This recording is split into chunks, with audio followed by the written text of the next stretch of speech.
Good morning, team. Today is December 8th. Looking at the overall charts today, we had basically job numbers come out this morning. We'll get into that a little bit later. Looking at Amazon, Amazon's a little bit more on the oversold side on the 180-day 4-hour. 180-day looks like it wants to cross over in the MACD, looking for a break of 91 towards 95 or a break below of 87 down towards 85. 87 has been a strong support. 85 has been a previous support on Amazon.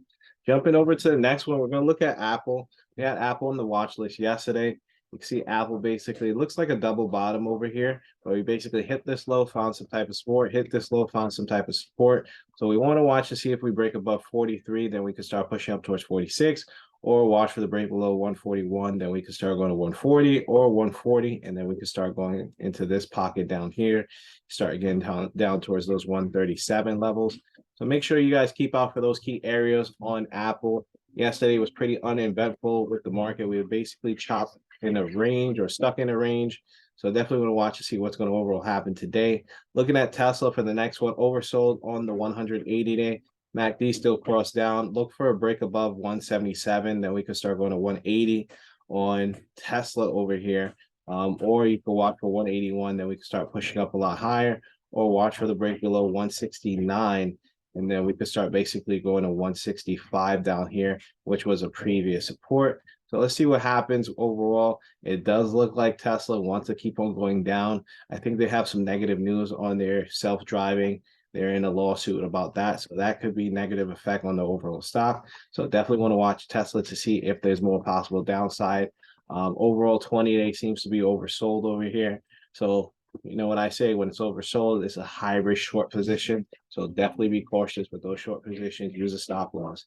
Next, and the last one we're going to talk about is SPY. So with those job numbers, kind of broke out this range. You can see we kind of sunk last night, going down towards those 391s, which has been a strong support level these past few days. You can see from the 6th, even the 7th, and then late in the afternoon, we retest that 391 area, and then we basically start to bounce. So let's see what overall happens with the SPY, but we need to get above 396, which was a previous breakout zone. Then we can start pushing up towards the 20-day SMA at 399, or watch for the break of 394, which was basically yesterday's high, and the break of the AMA. So the break of 394, then we can start basically going back down towards 392. Overall, if you look at the 1 year, waiting for it to load over here. Looking at the 1 year, 1 year is crossed down temporarily right now. So let's see what overall happens.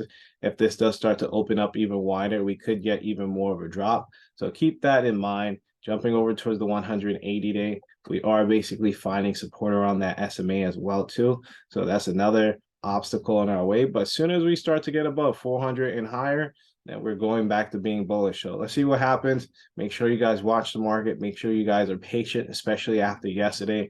If you look at like the 15-minute chart from yesterday, kind of pretty much a sideways day, right? We're basically been trapped between these key levels. So let's see if we break out these key levels, find some volume, and take a good trade. So leave a like on the video. I'll see you guys in the next one. Peace.